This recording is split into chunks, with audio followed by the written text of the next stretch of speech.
This is the Scorecard, where you score the latest sports news and in-depth views. I'm Anton Roxas. And I'm Erika Kristensen-Lee. Tonight on the Scorecard.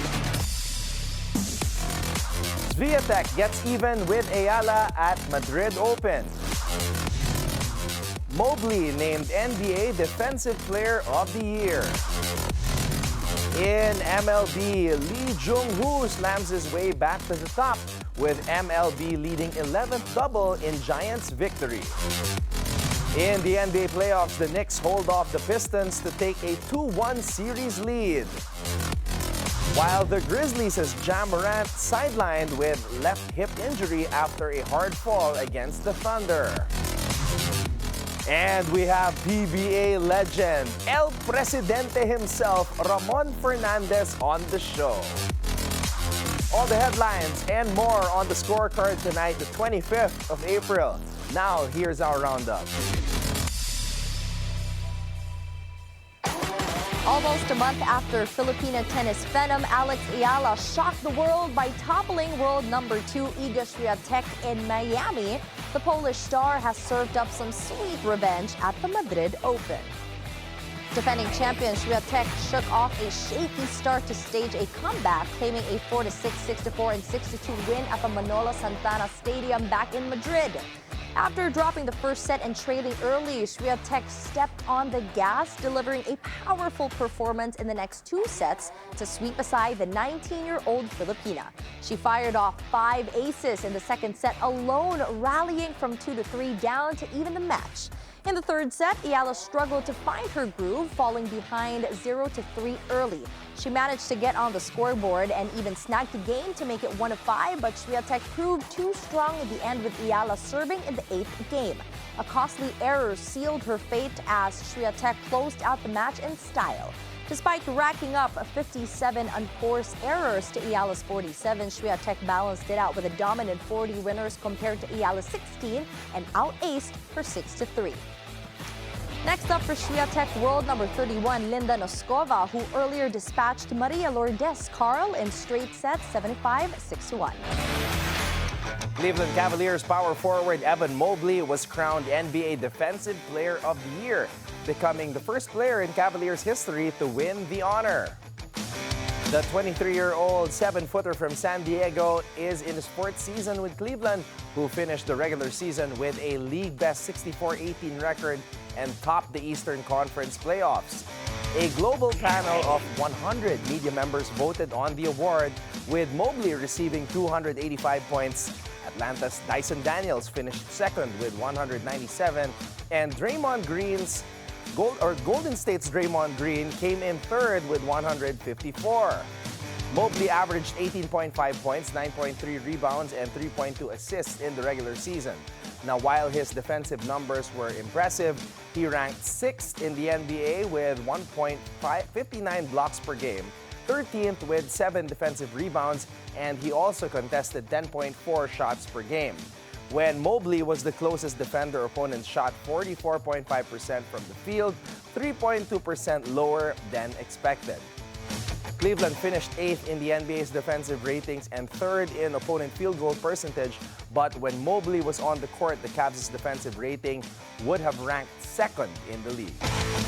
We are all very proud of you. Keep raising the flag high. All right, moving on in Major League Baseball, Jung-hoo slams his way back to the top with MLB leading 11th double in Giants' victory 6-5. San Francisco's own Jung-hoo, just reclaimed the spotlight, hammering his 11th double of the season as the Giants edged past the Milwaukee Brewers 6-5 at Oracle Park. The Korean slugger went 1-for-3 at the plate, racking up an RBI and a run, while also drawing 2 walks in another strong all-around performance. With that double in the first inning, a 99.6 mph rocket-off starter Tobias Myers tied New York Mets' Pete Alonso for the Major League lead in doubles. The hit drove in Mike Yastrzemski to even the score at 1-1. Defensively, Lee also made his presence very felt. Lee's current slash line places him among the Nationals League's elite, 5th in batting average, 11th in on-base percentage, and 7th in slugging.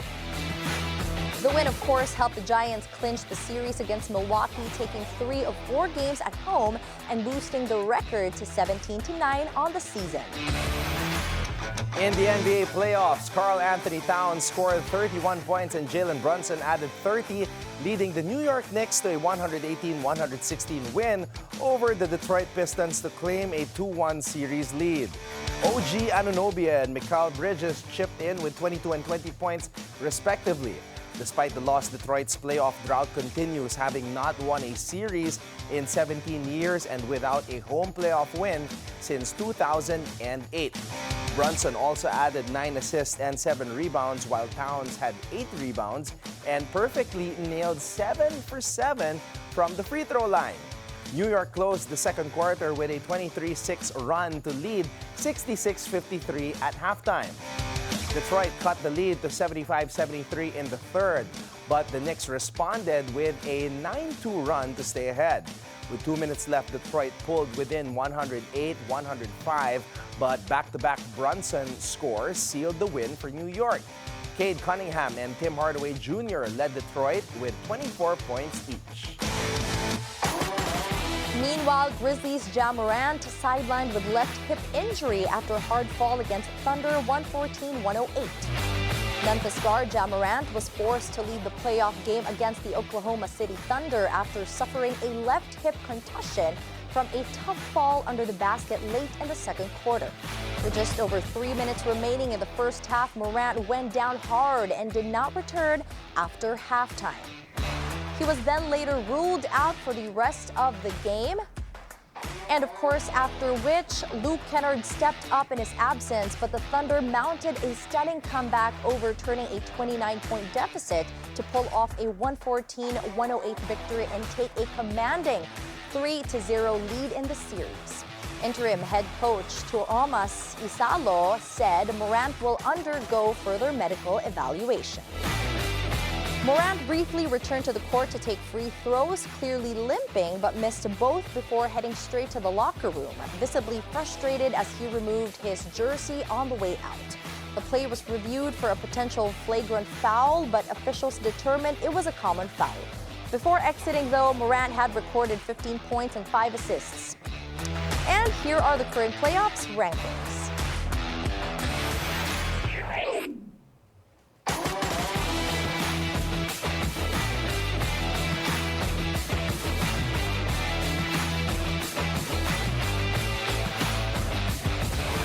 And now here's your daily dose of sports lingo. Did you know that one of Tai Chi's most powerful techniques doesn't look powerful at all? In Tai Chi, the term peng refers to ward off energy, one of the 4 primary energies used in both solo forms and competitive push hands matches. But here's the twist. Peng isn't about pushing hard or bracing yourself. It's a subtle, expansive force that creates a kind of inflated sphere around the body, springy, buoyant, and resilient. The peng keeps you grounded, balanced, and ready to redirect any incoming force without brute strength. So, next time you watch or try Tai Chi, remember, the softest move might just be the strongest. Now it's time for our off-court buzzer. All right, here is something that definitely needs to be talked about. You know what we're seeing in the 2025 NBA playoffs? Not just high-level basketball, but a return to something way more old school, playing dirty. Now, don't get me wrong, we love playoff intensity, but when guys are leaving the floor mid-game and needing MRIs the next morning, we have crossed a line here. And this year, nobody is safe. Rookies, veterans, stars, you name it, no exceptions. So, with this, let's start with Jimmy Butler. Game 2 versus Houston, he goes up for a rebound and boom, undercut midair by Amen Thompson. Crowd goes quiet. Butler's down with a pelvic concussion, ruled out the rest of the game. And people online immediately thought it was Draymond Green because, of course, but slow-mo tells the truth. Draymond was actually boxing out. Thompson just got tangled in a jungle of legs, and still, Butler's in the tunnel. The Warriors lose and the series momentum swings. Then, of course, we have Morant. Game 3 against OKC Grizzlies, up 27. Then Lou Dort slides in hard. Morant takes a shot, collapses, grabs his hip. He is out, and it felt super different. Draymond, again, this time posting on his story. He says, "Stop playing dirty." No names, but we all know the subtext, right? Then Twitter, now X, actually exploded because of that. Some called Dort reckless, others said it was just hustle gone wrong. Even Jaren Jackson Jr. had words for Dort on court. Meanwhile, Morant's status is pending, and the Grizzlies season might have turned in one unlucky second. Now, this isn't just bad luck. In the heat of postseason chaos, guys are getting super careless, and whether it's intentional or not, that recklessness can derail entire careers, especially for young stars barely getting started. So here's the deal. The NBA wants intensity, but it better decide how much is too much before another face of the league is sidelined. Because this postseason, it's starting to feel less like who wants it more and more like who's still standing. And that's our roundup for tonight, the 25th of April. Up next, we have the PBA legend, El Presidente himself, Don Ramon Fernandez. When we return right here on The Scorecard.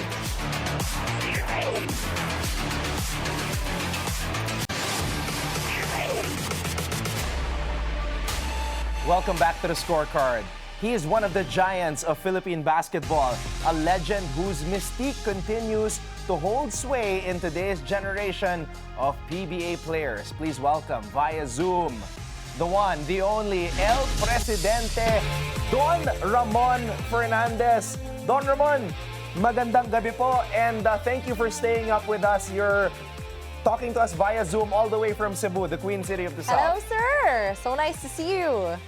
Yes, Anton and Erika, magandang gabi sa inyong dalawa, and to all your televiewers, of course, magandang gabi. Maayong gabi from Cebu. Ayan. Queen City of the South.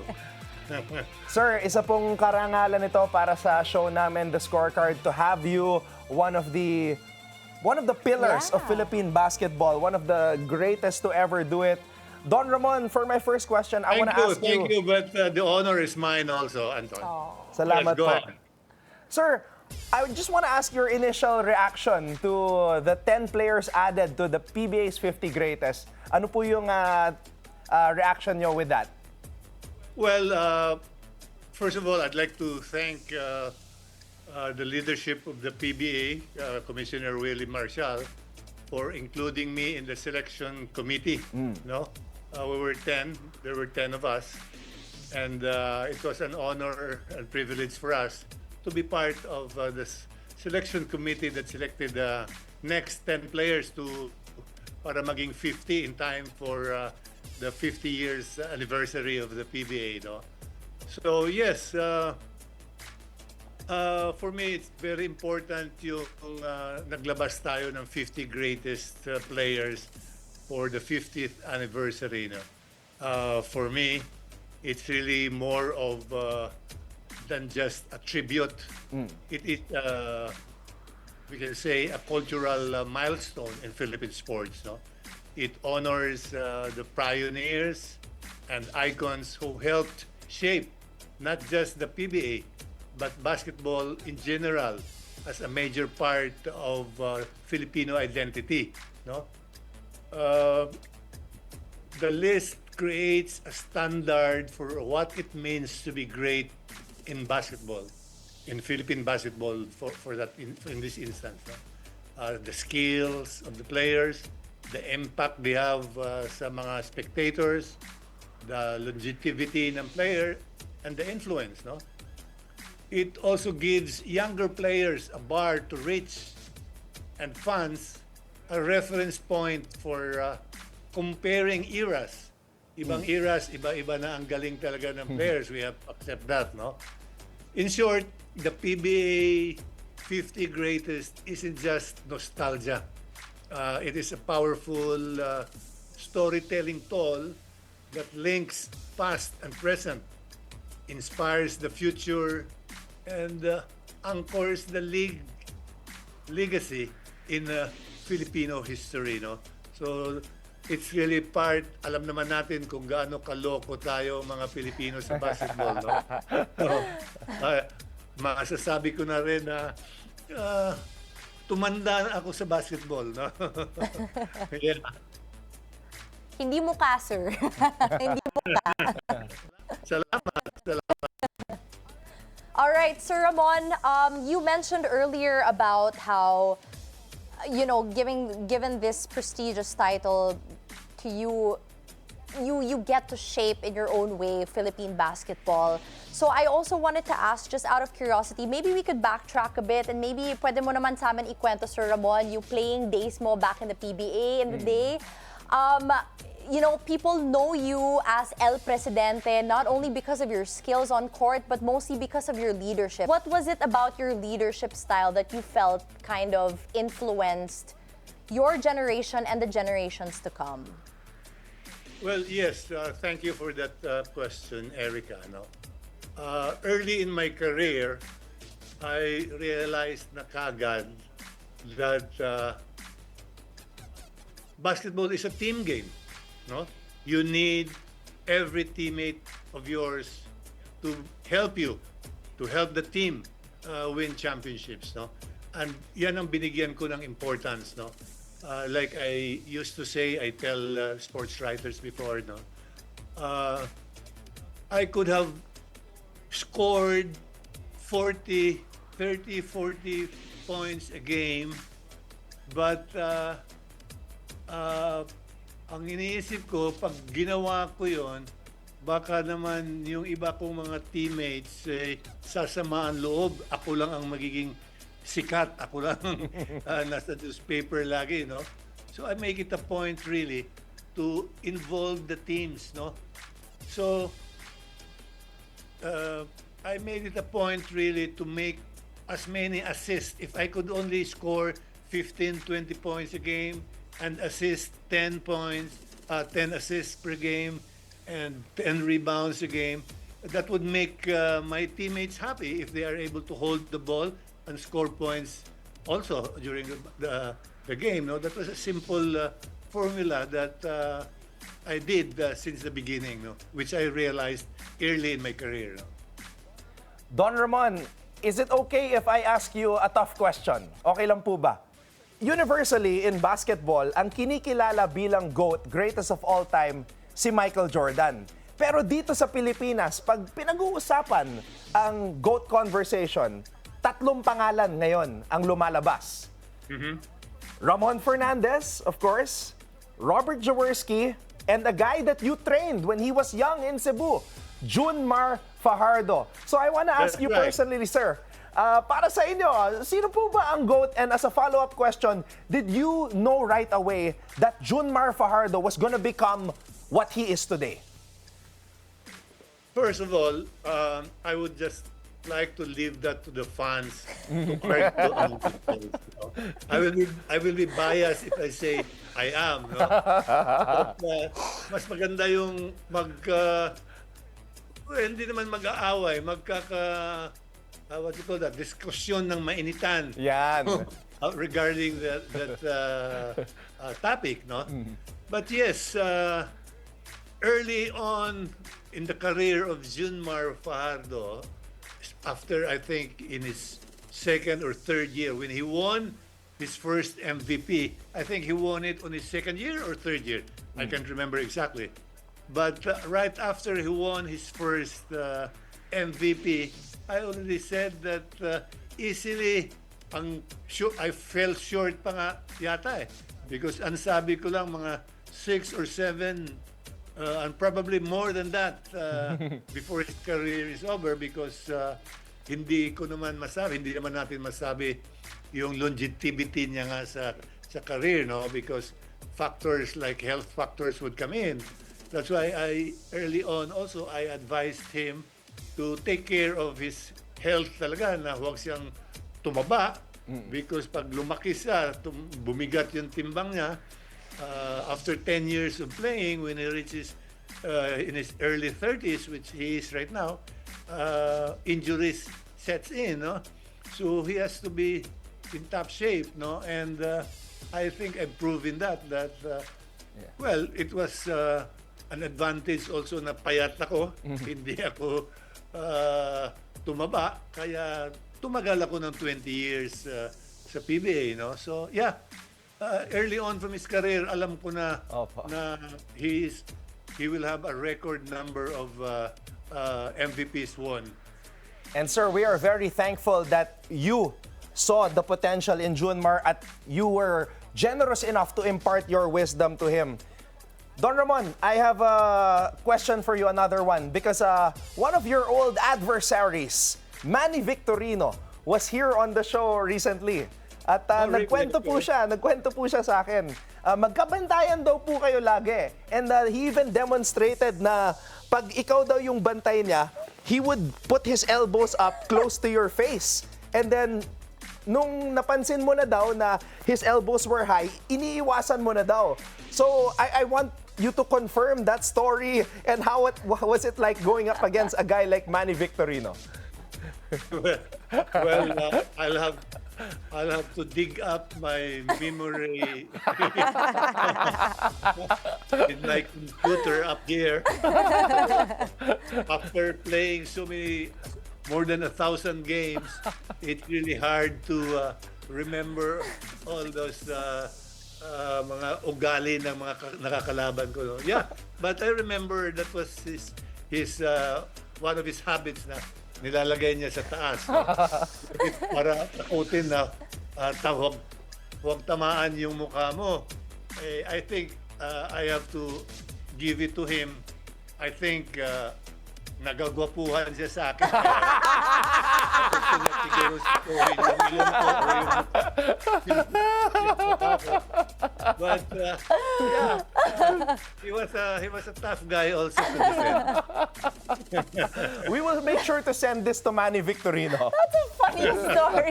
Nai-imagine ko siya, nabivisualize ko siya. All right, Sir Ramon, before we wrap up, just the last question for you. You are considered, well, one of the, if not the most versatile players set foot in Philippine basketball history.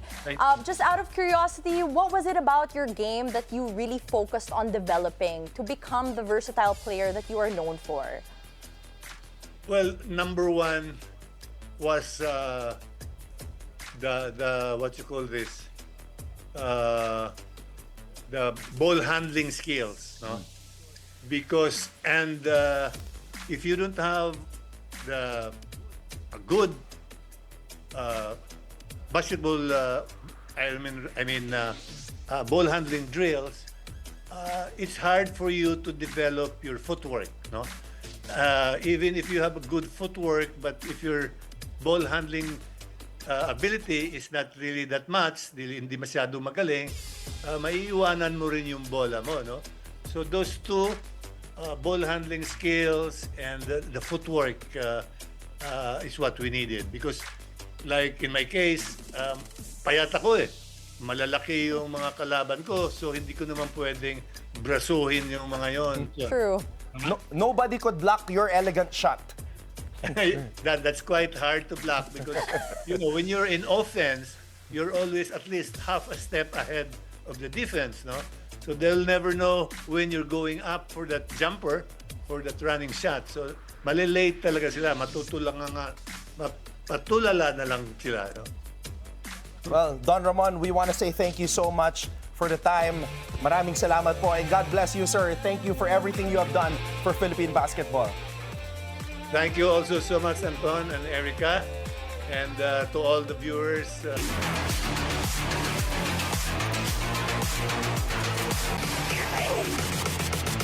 Welcome back to the Scorecard. It's time to keep your eyes on the prize. So, let's all take a deep breath because this Lakers-Timberwolves series is giving us some serious NBA in the trenches energy. Less TikTok highlights, more 2004 Pistons in the finals vibes. Game 3 is coming in hot Friday night in Minneapolis, and with the series tied at 1-1, this thing feels like it's about to tip over into something very real. So let's rewind the tape real quick, shall we? Game number 1, Minnesota just walked into Crypto.com Arena like it was theirs. Raining threes, bodies flying everywhere, and Anthony Edwards looking like a young MJ crossed with a T-Wolves era Spreewell. A 22-point blowout to start the series. Classic Lakers playoff faceplant. Pook! You could practically hear the panic in the building. But then came game number 2. And here's where the Lakers did something important. They responded. Luka Doncic dropped a quiet 31-12-9 like he was working the night shift just like me and Erika Kristensen-Lee. Just punching the clock. LeBron, vintage. The man's 40 and still playing like he's got a time machine in his garage. And shout out to Mr. Rui Hachimura, who literally got punched in the nose, left masked up, and came back unmasked because, quote, "that thing annoyed me." That's some real throwback playoff grit right there. Erika, what do you have to say? Now, here's the thing. Minnesota's been legit all season. As we all know, they've got a top-tier defense. Rudy Gobert is doing his usual volleyball around the rim thing. And Anthony Edwards, of course, is turning into a two-way monster before our eyes. But in Game 2, obviously, we all saw that. He hit the wall. The Lakers threw bodies at him, clogged the lanes, and dared everybody else to beat them. And Julius Randle? Oh, he gave them 27. But the rest of the Wolves, as we all know, stagnant, even frustrated. JJ Redick, on the other hand, who's doing his best Pat Riley impression, was literally barking at them on the sidelines. That was a real welcome to the playoffs moment. This series has become a chess match. Now, can Edwards make quicker decisions out of the trap? Will Gobert stay on the floor when Luka Doncic goes full Izzo mode? And are the Lakers really built for this kind of grind-it-out 90s feel playoff series? Or did they just have a good night, luckily? Because look, the numbers matter here. The Wolves have been better over the last 10, 8-2 locked in on both ends, and the Lakers a little shakier. But playoff LeBron is still playoff LeBron. You can't doubt that. And when he starts dictating tempo, when he slows the game down to his pace, it becomes this whole cerebral possession by possession battle. And that's where the Lakers thrive. Now, here's my big question heading into Game 3. Can Minnesota keep up the pace without falling into hero ball? Because if they revert to that, the Lakers have the advantage here. But if the Wolves move the ball, get Edwards into open space, and thrash the boards like they've done all season, oh boy, we are looking at a 2-1 series lead for the home team. It's not flashy, it's not easy, but it's real basketball. And sometimes when the playoffs get grimy like this, you'll find out who's actually built for it. So yeah, get ready. Game number 3, it's gonna be personal. So stay ahead of the game as the battle for the playoffs heats up with high-stakes games. And here is your odds breakdown for tomorrow's playoff matchups.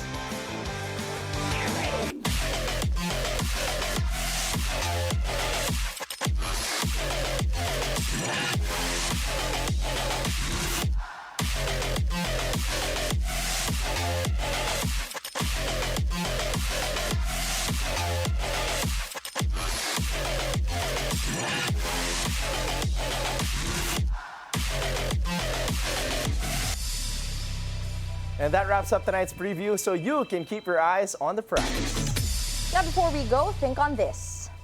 From a trailblazer on and off the court, the Phenom, who rose from humble beginnings to become a multi-time MVP volleyball icon and national team leader.